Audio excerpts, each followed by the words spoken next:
Assalamualaikum warahmatullahi wabarakatuh. Alhamdulillah wassalatu wassalamu ala Rasulillah Sayyiduna Muhammad ibni Abdillah wa ala alihi wa sahbihi wa mawalah amma ba'd. Yang selalu ku takdimi dan ku muliakan yaitu guru mursyidku, dan pula pada guru-guru pembimbingku semuanya yang kami muliakan dan ku takdimi. Dan tidak lupa juga pada saudara-saudaraku semuanya, sahabat, teman, sedulur, dan tentunya para pecinta ilmu ya, pemirsa di channel Ahmad Zaki Sena ini dalam isi kandungan ilmu tasawuf, jati diri, dan ilmu spiritual. Pada malam kali ini saya akan membahas tentang pengertian suluk. Jadi kita tidak asing kalau kita sudah membahas dalam ranah tasawuf ya, dalam ranah tasawuf ilmu untuk membersihkan jiwa, itu kan ilmu tasawuf itu tidak lepas yaitu dengan istilah suluk. Suluk secara bahasa itu artinya orang yang sedang berjalan, orang yang sedang meniti, orang yang sedang melaksanakan. Secara pengertian atau istilah, suluk itu adalah sesuatu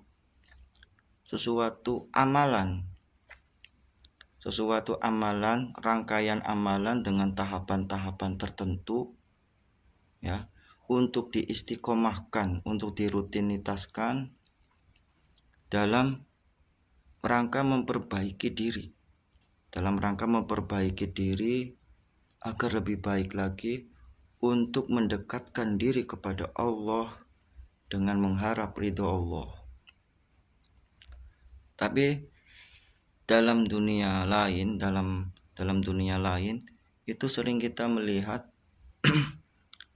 sering kita menyaksikan istilah suluk tapi bukan untuk mengharap ridho Allah ya, melakukan suatu amalan-amalan tertentu, melaksanakan suatu riyadhah, suatu amalan, tapi niatnya itu bukan karena Allah ya. Kalau dalam dunia tasawuf itu bukan masuknya itu ke suluk ya.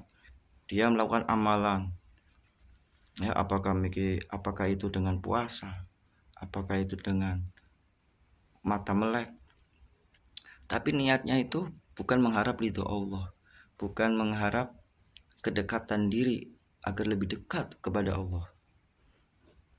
Yaitu niatnya apa? Niatnya untuk mencari kematerialan,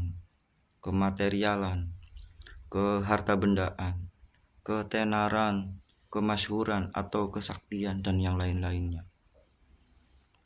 Jadi dalam istilah suluk dalam tasawuf itu adalah suatu amalan dengan tahapan-tahapan tertentu untuk diistiqomahkan, untuk dirutinitaskan, diterapkan dalam kehidupan kita, dalam memperbaiki diri kita agar menjadi lebih baik, untuk mendekatkan diri kepada Allah, dan tujuannya hanya mengharap ridho Allah Subhanahu wa ta'ala. Jadi dalam pembahasan suluk ini itu adalah suatu anjuran dari Kangjeng Nabi Muhammad untuk memerangi hawa nafsu.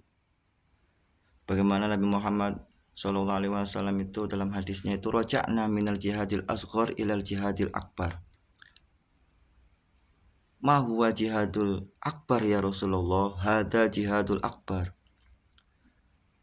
Nabi Muhammad SAW itu berkata, kita telah pulang dari jihad yang kecil, mari kita pulang menuju jihad yang besar.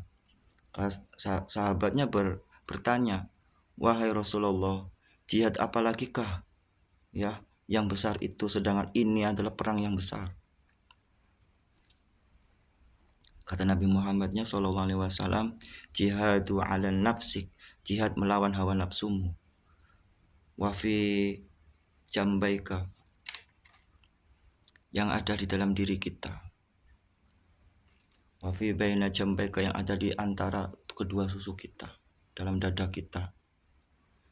Jadi suluk itu dalam rangka untuk tarbiyatun nufus, pendidikan jiwa, untuk mengekang, untuk mengendalikan hawa nafsu kita yang mengarah kepada keburukan atau kejahatan atau kemurkaan Allah, yang mengarah kepada suatu perbuatan dosa dan maksiat, mengarah kepada suatu kerugian. Dalam ayat Al-Quran pun dijelaskan tentang pengertian tentang suluk itu. Bismillahirrahmanirrahim, dalam surat Al-Ankabut ayat 6, wa man jahada fa innama yujahidu li nafsi. Siapa orang yang berjuang, ya, melawan hawa nafsunya. Siapa orang yang berjuang, kalau dalam kacamata ini ya berarti melawan hawa nafsunya, fa innama yujahidu li nafsi. Sesungguhnya itu adalah berjuang untuk dirimu sendiri, untuk dirinya sendiri. Dalam arti apa? Agar jiwa kita, agar nafsu kita terkendalikan, sehingga jiwa kita itu terselamatkan, terlindungi daripada rongrongan, godaan hawa nafsu yang mengarahnya kepada keburukan. Makanya dari hal itu, dari hal suluk itu akan membuahkan suatu keutamaan dari suluk itu. Wa an lawistaqamu ala tariqah la asqainahum ma'an ghadaqa. Ya, dalam surat Al-Jin ayat 16 itu, siapa orangnya yang berada di dalam jalan yang diridhoi oleh Allah, jalan yang istiqomah yang diridhoi oleh Allah, maka Allah akan memberikan suatu karunia lasqainahum ma'an ghadaqa, air yang akan selalu mengalir. Dalam arti di sini itu adalah karunia, keberkahan dari Allah Subhanahu wa taala. Tapi yang perlu digarisbawahi, kita niatnya untuk apa? Apakah untuk kesaktian? Apakah untuk mencari kemateriaan? Apakah untuk mencari kebendaan? Untuk mencari pangkat, derajat, kemewahan? Tapi kalau niatnya itu bukan yang dimaksud daripada ayat tadi, ya. Yang diharapkan ayat tadi itu adalah yang mengharapkan untuk berjalan di dalam jalan yang diridhoi oleh Allah Subhanahu wa taala. Jadi kalau kita bersuluk, jangan mengharapkan sesuatu keluar biasaan atau kesaktian atau kekaromahan. Sayyidina Ali pun berkata, kun toliban istiqamah wala takun toliban karomah, fa innal istiqamah khairu min alfil karomah.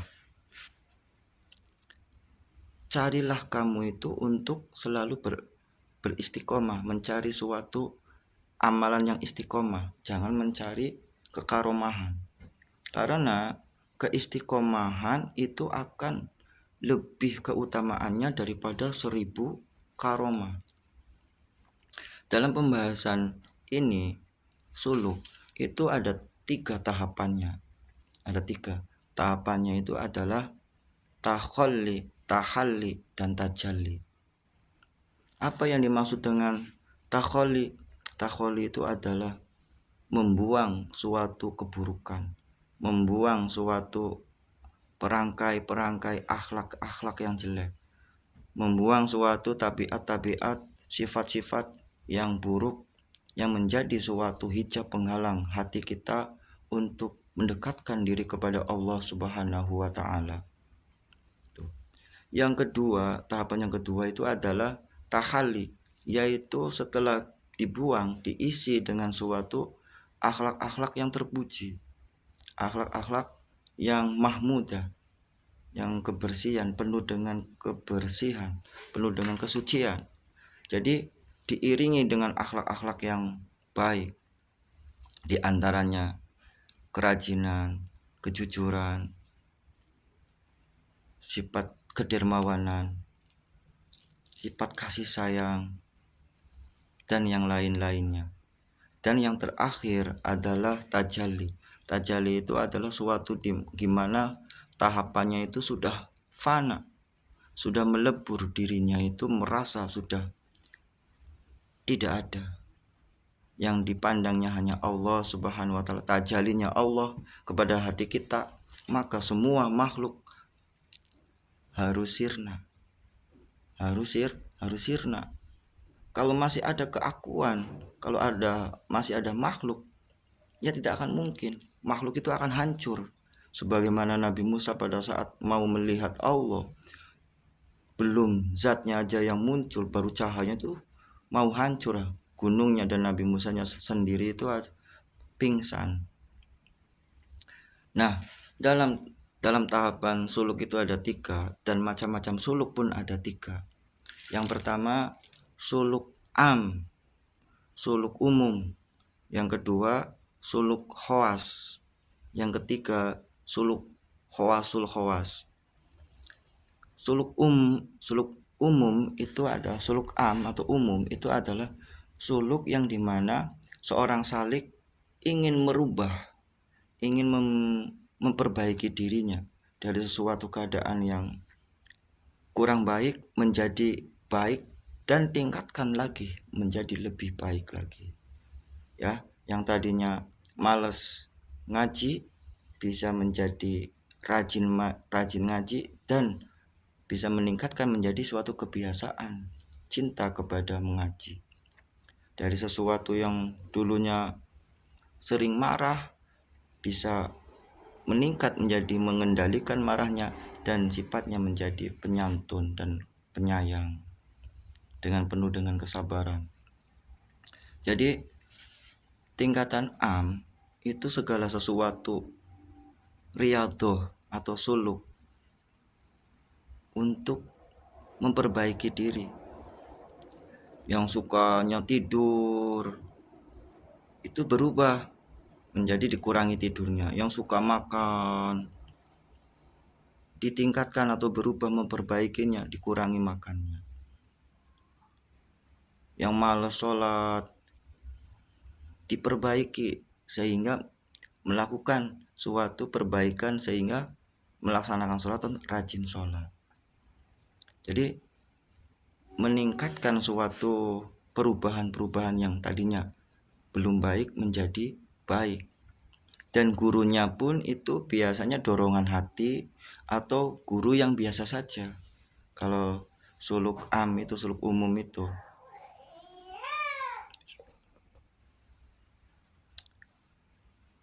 kita melanjut kepada tadi. Jadi suluk am itu adalah suluk umum yang dalam rangka untuk memperbaiki diri kita untuk lebih baik lagi. Jadi sebagaimana di dalam hadis Nabi Muhammad SAW, wa man kana yaumuhu khairan min amsihi fahuwa rabih, wa man kana yaumuhu mislu min amsihi fahuwa maghbun, wa man kana yaumuhu syarra min amsihi fahuwa mal'un.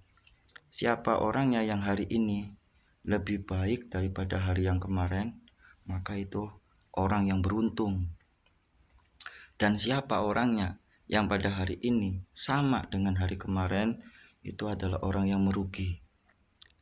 Dan siapa yang hari ini lebih buruk daripada hari yang kemarin, berarti itu orang yang celaka, orang yang binasa. Jadi dalam rangka suluk itu untuk memperbaiki diri kita agar lebih baik lagi. Cuma bedanya kalau suluk umum dengan suluk khawas. Kalau suluk khawas itu adalah tatarannya atau ranahnya itu ada guru pembimbing khususnya.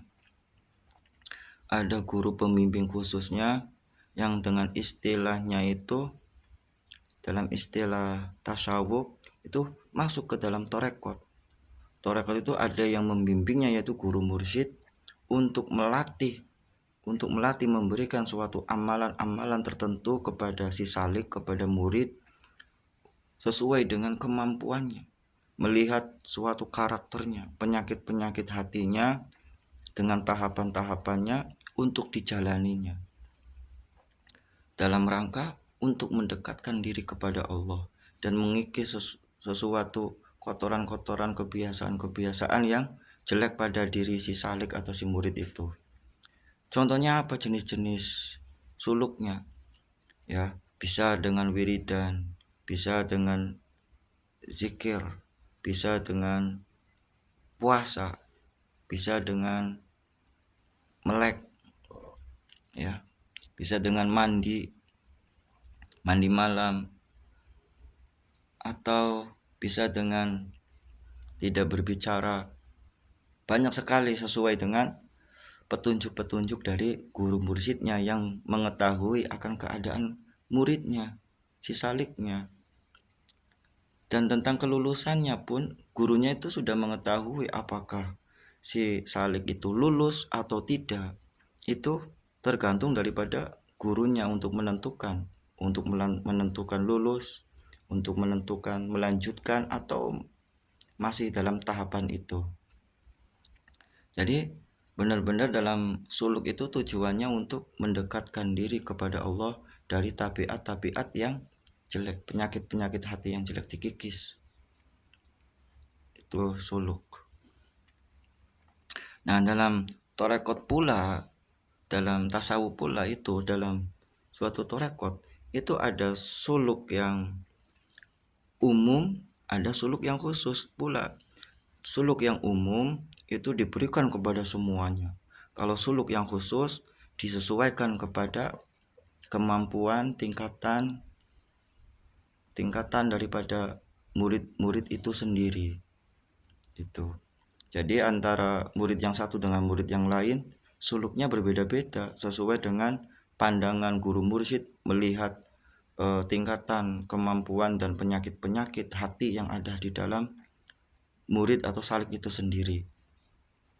Ini namanya suluk khawas atau khusus. Tadi yang suluk am atau umum itu semuanya bisa melakukan semua. Semuanya bisa melakukan semuanya. Ya. Ada guru pembimbingnya pun ada yang tidak juga ada. Dalam rangka intinya untuk memperbaiki diri. Untuk memperbaiki diri agar lebih baik lagi. Itu ya. Yang namanya suluk itu suatu amalan yang baik. Amalan yang baik untuk lebih baik lagi pada keadaan kita. Dan yang terakhir, suluk khawas bil khawas, suluk khusus dari yang khusus. Setelah tadi melewati tahapan yang kedua, suluk khusus, murid sudah melampaui tahapan-tahapannya sampai tingkatan-tingkatan yang sudah tinggi, dianggapnya sudah tinggi dalam pandangan guru mursyidnya, dalam pandangan guru rohaninya. Itu tingkatan yang khasnya itu adalah ma fi qalbi ghairullah. Tidak ada yang di dalam hati dan pikirannya kecuali Allah. Selalu ingat kepada Allah. Ya. Sudah tingkatannya itu adalah ulil albab. Alladzina yadhkurunallaha qiyaman wa qu'udan wa 'ala junubihim. Yaitu selalu berzikir kepada Allah dalam keadaan berdiri, dalam keadaan duduk, dalam keadaan berbaring. Dan wa yatafakkaruna fi khalqis samawati wal ardi, dan selalu berpikir untuk menggali suatu hikmah-hikmah, ternyata memiliki suatu rahasia hikmah dalam suatu kejadian-kejadian yang mereka diberikan kefemahaman sehingga menambah suatu keimanannya. Rabbana ma khalaqta hadza batila subhanaka faqina adzabannar. Maka dari si salik itu, si murid itu menemukan suatu rahasia alam semesta dari tafakurnya, dari kontemplasinya, dari berpikirnya, menentukan bahwa segala sesuatu itu tidak ada yang sia-sia, sehingga tidak mau menyalah-nyalahkan, sehingga tidak mau membuat suatu kerusakan, permusuhan, karena segala sesuatu itu ada hikmahnya semuanya. Rabbana ma khalaqta hadza batila. Ternyata Allah dalam menciptakannya tidak ada yang sia-sia. Subhanaka faqina adzabannas. Maha suci Allah, dan lindungilah kami dari neraka. Karena kita tidak lepas daripada bujukan nafsu dan godaan setan yang selalu mengajaknya suatu keburukan. Dan faqina adzabannar, berlindung dari api neraka. Maksud di sini itu adalah neraka bagi orang yang tingkatan khawas bil khawas itu adalah apabila hatinya lalai kepada Allah Subhanahu wa taala. Sebagaimana di dalam hadis pun, dalam Al-Qur'an pun dijelaskan. Bismillahirrahmanirrahim. Ya ayyuhalladzina amanu la tulhikum amwalukum wala auladukum an dzikrillah wa may yaf'al dzalika faulaika humul khasirun. Dalam surat Al-Munafiqun ayat 9, wahai orang-orang yang beriman, la tulhikum, janganlah kamu dilalaikan, amwalukum, dari harta-harta kamu, wala auladukum, dan dari keluarga kamu, bukan anak-anak saja lah, kalau dalam istilah ini adalah anak-anakmu, keluarga maksudnya, jangan dilalaikan oleh keluarga. Amwalukum, harta, maksudnya juga harta kebendaan, bisa pekerjaan, bisa pertanian, bisa bisnisnya, usahanya, dagangannya, pangkatnya, harta bendanya. Jangan semuanya itu. Wala auladukum an dzikrillah, dari untuk mengingat Allah. Apabila kamu lalai mengingat Allah, kamu mengikuti itu semua, wa may yaf'al dzalik faulaika humul khasirun, maka kamu termasuk orang-orang yang merugi. Jadi kalau orang tingkatan khawas bil khawas itu tingkatannya itu dalam pikirannya, hatinya itu selalu ingat kepada Allah dalam keadaan tidur dan terjaganya itu dalam keadaan tidurnya itu dalam keadaan terjaga, tidak lalai. Apabila lalai, gagal berarti. Bangun lagi, maksudnya ingat kepada Allah sampai berhasil, itu tingkatannya khawas bil khawas, sehingga mendapatkan pancaran dari ilahi, dibukakan hijab dari kotoran-kotoran hatinya, sehingga bisa wusul kepada Allah dengan bimbingan guru mursyid yang tadi dibimbing oleh guru mursyid. Semoga ada pencerahan dan manfaatnya dari penjelasan saya bertemakan tentang suluk, ya, suluk. Semoga ada manfaatnya. Wallahu muwaffiq ila aqwamit thoriq wal afu minkum. Wassalamualaikum warahmatullahi wabarakatuh.